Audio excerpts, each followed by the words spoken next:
chapitre 17, le verset 8 au verset 15. Amalek vint combattre Israël à Rephidim. Alors Moïse dit à Josué, choisis-nous des hommes, sors et combat Amalek. Demain, je me tiendrai sur le sommet de la colline, la verge de Dieu dans ma main. Josué fit ce que lui avait dit Moïse pour combattre Amalek. Je me limite là au verset 10e. Et à la maison, tu vas aller jusqu'au 15e verset. Et je me limite ici au 10e verset. Nous avons commencé à parler sur les stratégies spirituelles que nous avons besoin dans le combat spirituel. Les stratégies du combat.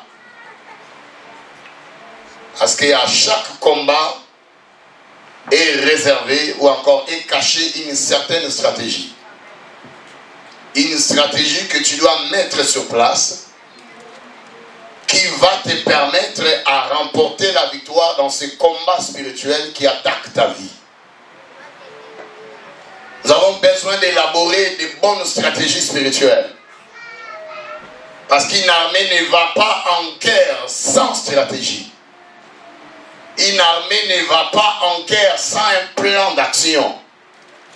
Sans avoir un plan bien détaillé, bien structuré et bien élaboré qui va la permettre de remporter la victoire. Qui dit Amen. Et nous avions ici défini ce que veut dire une stratégie. Parce que je n'ai pas le temps, mais prends déjà le volume 1, ça va commencer à t'édifier. Israël sort de l'Égypte. Quand on parle d'Israël, est toujours l'image de l'Église. Et l'Égypte est souvent l'image du monde dans les Écritures. Il sort de l'Égypte pour aller posséder les pays de la promesse. Les pays où coulent les laits et les miels. Mais ce n'était pas facile pour eux de posséder ces pays parce qu'ils devaient passer par les chemins du désert. Dans les déserts, il n'y a pas d'eau. Dans les déserts, il y a des serpents. Dans les déserts, il n'y a rien. Et il fait très chaud dans le désert. Alors maintenant, la Bible dit qu'Israël va arriver à un endroit qu'on a appelé Rephidim. Le vendredi passé, j'ai dit ici, ce que Rephidim veut dire. Rephidim veut dire littéralement grand espace. Un espace large, un grand espace, un grand territoire. Et Rephidim était un lieu de campement des Israélites au désert, entre les déserts de Sin et les déserts de Sinaï. Donc Israël était arrivé à un endroit large, sur un territoire tellement spacieux, un territoire grand et large. Arrivé sur ce territoire, Israël avait peut-être besoin de relaxer. Israël avait peut-être besoin de contempler la grandeur de cet espace, la largeur de cet espace. Israël avait peut-être besoin de contempler ce grand territoire qu'est Rephidim. Mais au lieu de contempler ce territoire, alors qu'il voulait contempler ce grand territoire de Rephidim, la Bible dit Amalek s'est levé et Amalek est venu combattre Israël sur ce territoire-là qui était large et grand. J'ai dit ici le vendredi passé, souvent, quand on arrive vers les Rephidim de nos vies, après avoir beaucoup marché, après avoir beaucoup cherché, marché, parce qu'Israël avait beaucoup marché, et on commence à voir des signes qui montrent comme si finalement le mariage là est en train de venir. Finalement les papiers là sont en route. Finalement la bénédiction dont j'avais beaucoup attendu, je vois quelques signes qui montrent que finalement je vais la palper, je vais la saisir.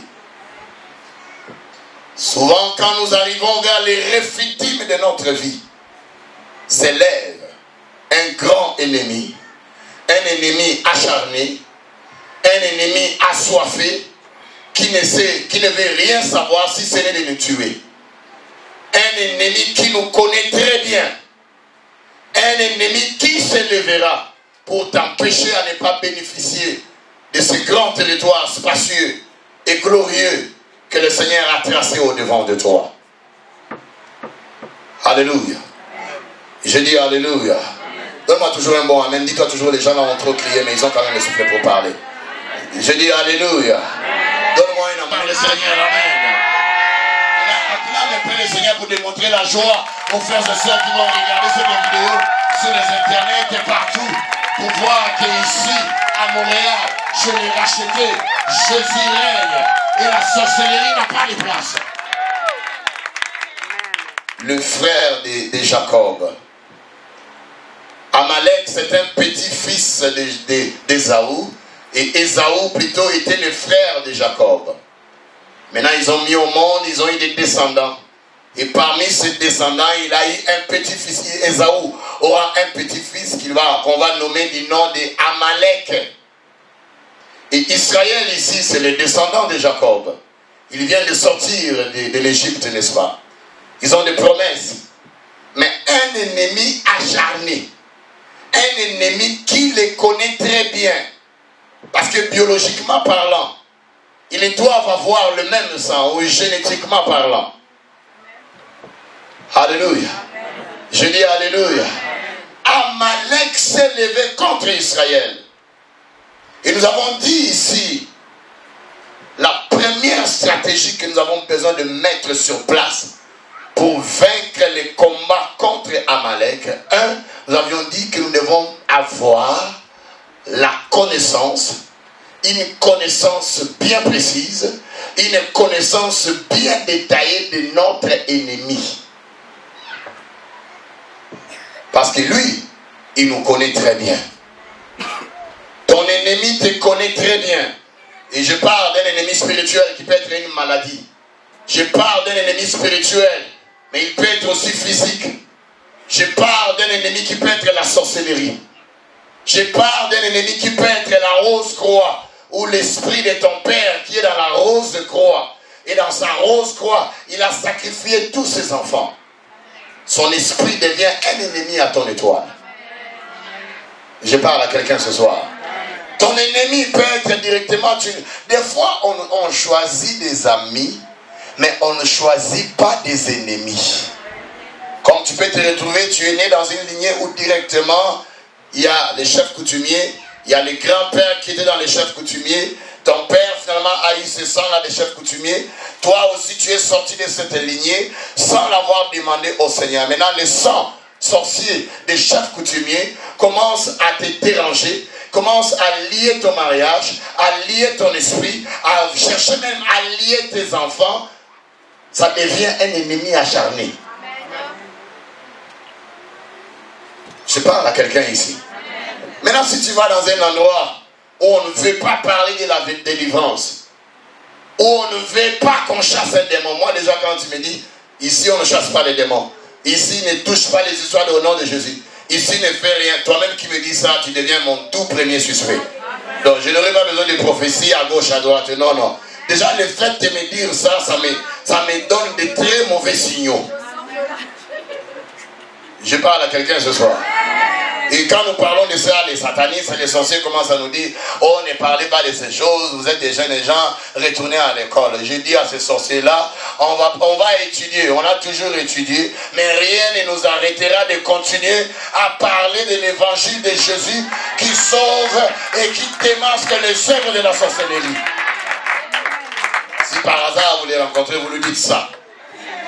Que l'homme là, main, ses cours, c'est ce qu'il a finalement dit. Alléluia. Je dis Alléluia. Vous savez qu'à un moment donné, nous ne devons pas avoir peur de la sorcellerie. Hein. C'est la sorcellerie qui doit avoir peur de nous.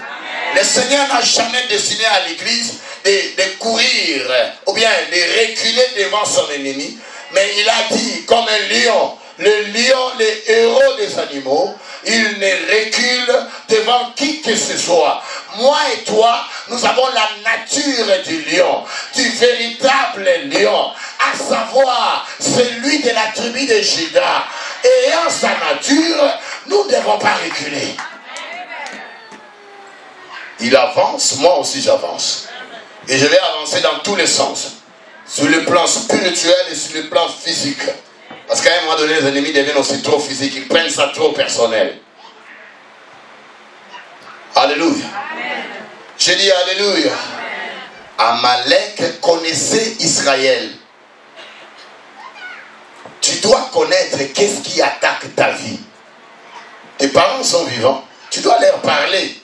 Quand tu commences à constater que ça ne va pas dans ta vie, finalement, qu'est-ce que vous aviez fait lors de ma naissance? Maman, tu es en vie? Qu'est-ce que tu as fait quand moi j'étais encore fœtus là dans ton sein? Qu'est-ce qui s'est passé? Est-ce que je suis le fruit des fétiches?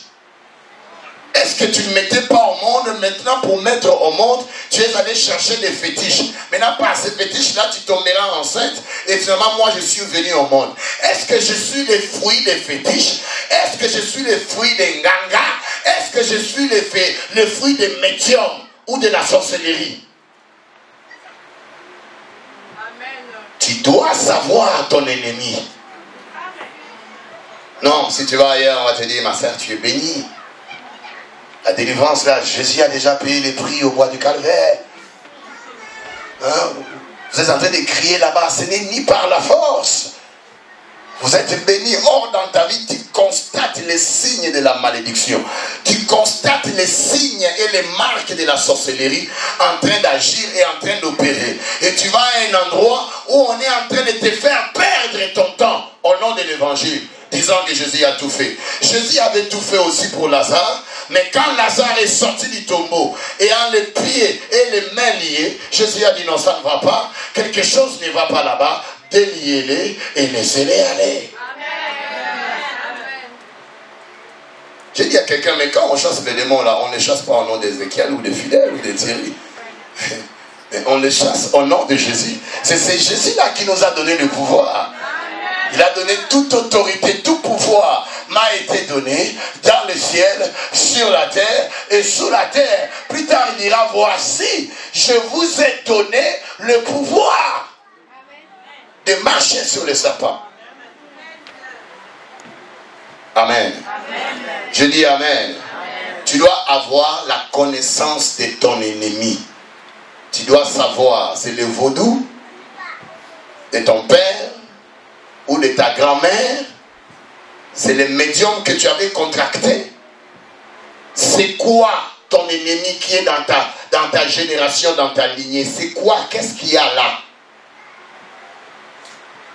Qu'on t'aveugle pas en te disant seulement des bonnes paroles. Tu es bien, ça va aller. Non, mais alors qu'on t'a donné le nom d'une grand-mère, d'un grand-père qui était dans la sorcellerie. Et par ce nom, elle a commencé déjà à s'investir en toi quand tu étais déjà bébé. Tu dois bien connaître ton ennemi, il est qui? Amen. Et la plupart qui viennent dans nos réunions ici, s'ils sont sincères, ils peuvent déjà avoir l'image de leur ennemi qui parle souvent quand nous prêchons, quand nous chassons et quand nous déterrons les œuvres des ténèbres dans leur vie. Amen.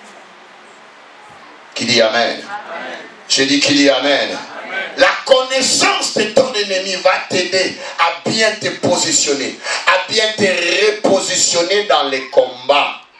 Comment il agit, comment il opère, comment il attaque. Cette connaissance ne va pas te venir par hasard comme ça. Ça te prend un endroit où on peut t'expliquer ce que c'est la délivrance. Ça te prend une église où on peut t'expliquer, comment recevoir ta délivrance.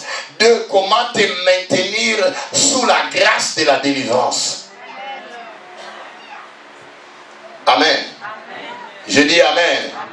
Deuxième stratégie, je vais me limiter là. Deuxième stratégie. Le verset 9e. La Bible dit ceci.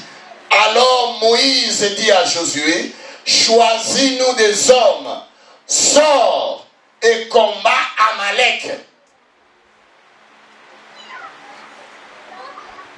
La La deuxième stratégie que nous devons mettre sur place, quand on a la connaissance de notre ennemi, de notre adversaire, on doit mettre la vie de la prière en place. Nous devons remonter encore dans la prière, monter plus haut et plus haut encore dans la présence du Seigneur. Vous savez que dans la coutume juive, les femmes et les enfants n'allaient pas à la guerre. C'est toujours les hommes qui allaient à la guerre.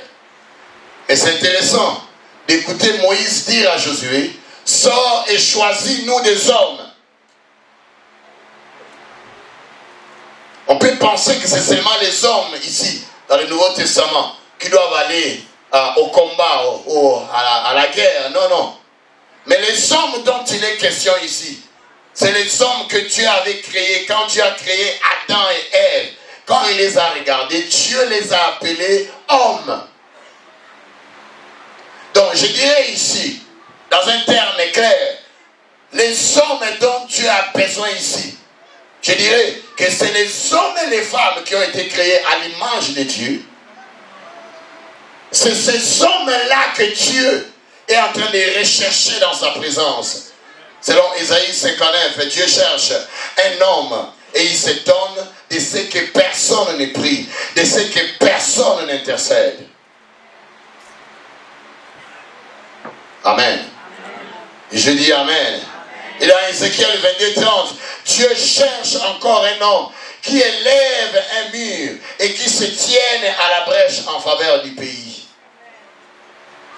Des fois, c'est désolant de voir que la personne a connu ce qui est son ennemi. Elle a remarqué que c'est vraiment son ennemi là, lors d'une prière, lors des temps de délivrance. Mais la personne ne fournit aucun effort pour venir à l'église. Elle ne fournit aucun effort pour s'élever dans la prière. Elle ne fournit aucun effort pour prier, pour rechercher la face du Seigneur, pour rechercher le Seigneur dans le jeûne et dans la prière. La personne ne fournit aucun effort. Elle attend seulement que le pasteur prie pour elle. Elle attend seulement tout de la part du pasteur. Elle croise les mains, croise les bras. C'est comme si elle n'a rien à voir dans les problèmes de la stérilité qui dérangent sa vie, qui ronge son mariage, qui dérange ses enfants. Amen. Bon, je vais boire quand même. Dites quand même Amen, je vais boire de l'eau.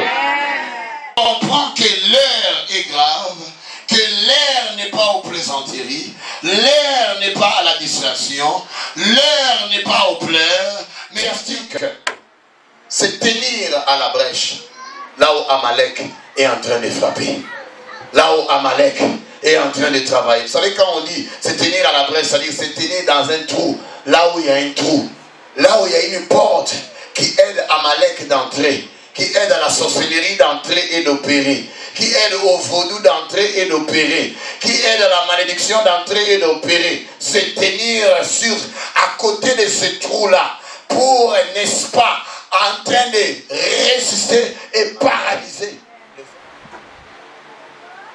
Alléluia. Parler de la délivrance, c'est bien. Crier la délivrance, c'est bien. Mais je vais vous dire que vivre la délivrance, pour vivre vraiment la délivrance, il y a un grand prix à payer. Je le répète ici. Il y a un grand prix à payer pour vivre finalement l'œuvre de la délivrance dans ta vie. Il y a des choses que tu dois sacrifier. Tu dois sacrifier ton temps. Tu dois sacrifier ta nourriture. Tu dois sacrifier le temps de plaisir regardant la télé, Facebook, YouTube, téléphone. Parler beaucoup. Déjà, si tu parles beaucoup, tu veux la délivrance, tu parles beaucoup. Ça sera trop compliqué pour recevoir la délivrance. Parce que si tu es une femme de prière et un homme de prière, frère, quand tu parles plus avec Dieu, tu n'auras pas trop à dire avec les gens de ce monde ici. Les causeries seront tellement courtes. Parce que j'ai passé tout mon temps et toute mon énergie dans la présence du Seigneur. J'ai tellement prié, j'ai tellement parlé que je n'ai pas le temps que tu me rapportes. Ah, tu vois la sœur là, la façon dont elle marchait. Tu as vu vraiment la jupe qu'elle a portée. Tu as vu les chaussures là? Elle pense que c'est vraiment elle qui a des talents, quoi. Je n'aurai pas la force et l'énergie de partager de telles choses. Tu as vu vraiment les pasteurs là? Ah, vraiment, et c'est quoi et toi? Et c'est quoi? Seulement, c'est eux qui ont l'onction ou quoi? Tu n'auras pas le temps de parler de telles banalités. Ou de partager de telles banalités parce que tu connais ton ennemi et tu as élaboré un plan d'action contre lui. Ton problème, ce n'est pas de critiquer les pasteurs ou l'église, mais ton problème, c'est de passer des heures et des heures dans la présence du Seigneur. La prière empêche la destruction de prendre place. Elle devient comme un mur spirituel qui empêche les flèches des ténèbres d'entrer dans ta vie et d'opérer dans ta maison. Elle devient comme un mur qui va empêcher Amalek de travailler et d'œuvrer dans ta vie. La prière est une arme spirituelle très importante dans les combats spirituels contre Amalek. Alléluia. Je dis Alléluia. Enfin, pour finir ici, Moïse va dire: demain, je me tiendrai sur les sommets de la colline. Il va monter là avec Aaron et Hur. Ça, je parlerai de ça le vendredi prochain. Monter sur la montagne. Quand tu es sur les sommets d'une montagne, tu es dans une position élevée. Tu es sur une position très élevée qui te permet de voir ou de repérer tout ce qui se passe dans la vallée. Parce que toi, tu es sur une haute montagne. Ça, tu peux facilement voir ce qui se passe dans la vallée. Parce que tu es sur une haute colline. Je vais te rappeler ceci. À tout moment, quand nous prions, à tout moment, quand tu pries, et quand tu gênes, quand tu es sincère devant l'Éternel, ton Dieu, à tout moment que tu recherches la face du Seigneur, tu es sur une montagne spirituelle. Tu es dans la présence du Seigneur. Parce que la vraie victoire n'est pas remportée dans la vallée. La vraie victoire est d'abord remportée sur la montagne. Je vais dire ceci. Ce qui est remporté sur la montagne, ce qui est fait sur la montagne, affectera ce qui sera fait dans la vallée, dans la cité, dans la famille, dans ton mariage, dans ton école et dans tout ce que tu pourras entreprendre. Je vais le répéter pour toi. Ce que tu fais sur la montagne de Dieu aura de l'impact sur la vallée. Je le répète pour toi. Ce que tu fais sur la montagne de Dieu aura de l'influence, aura de l'impact, aura des résultats dans la vallée. Allez voir. Moïse et Aaron et Hur sur la montagne en train de prier. Et quand Moïse sur la montagne élevait les mains, Israël avait la victoire sur Amalek. Quand Moïse baissait la main, Josué n'avait plus la force sur Amalek. Ce que tu fais sur la montagne dans la présence de Dieu aura de l'impact et de l'influence sur ta vie. Nous acclamons le Seigneur. Dieu vous bénisse. I break that curse. I rebuke that disease.